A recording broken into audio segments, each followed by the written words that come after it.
This is a full-time job watching this NBA movement because every move is critical. You know, people slept on it when Kawhi's gone and, you know, Paul George has made a trade and that's it. You know, Davis on the Lakers and, you know, these trades are great and all, but it's these other little trades. The bench.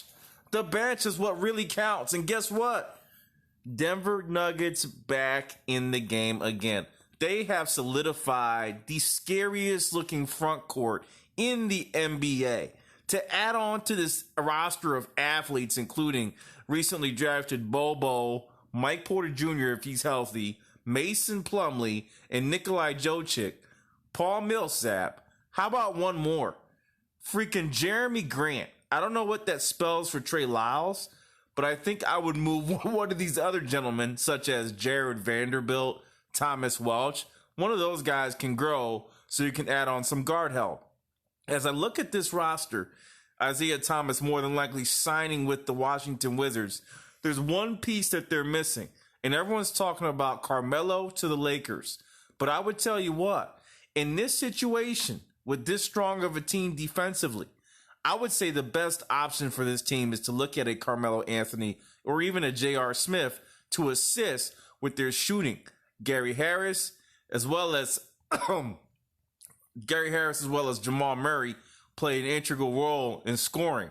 But a little bit of bench veteran help with some age, I think would be very, very, very, very smart move on the part of Denver Nuggets.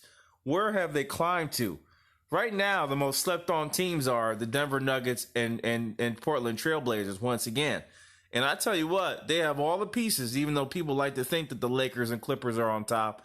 They have a little bit more pieces from a bench perspective than both of those teams.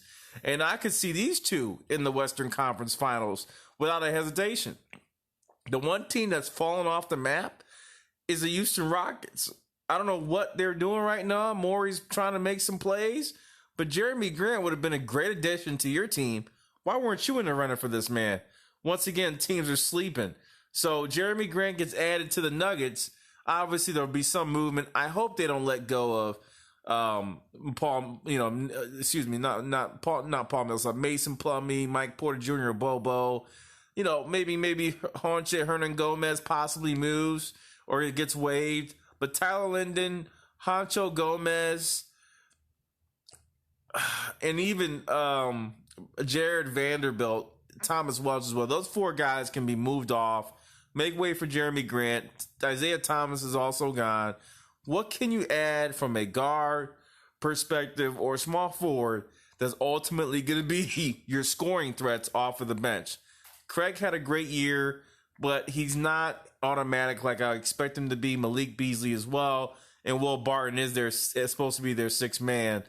He's also a little bit inconsistent. Carmelo Anthony, J.R. Smith come to mind.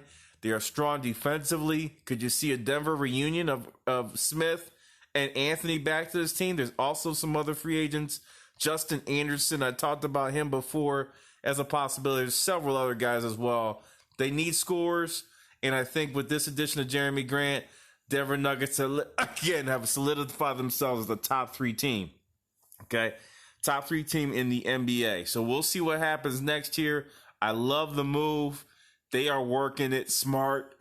and the OKC, again, is just rebuilding. They got so many picks. Jesus Christ. It might as well be their draft next year. All 4 Sports, I'm out. Just giving you a short trade between the Denver Nuggets and the Oklahoma City Thunder. Jerami Grant, athletic power forward, can run through several positions, has been traded. It's going to be interesting to see how this turns out for the Oklahoma City Thunder with this trade. Off work, I'm out. Peace.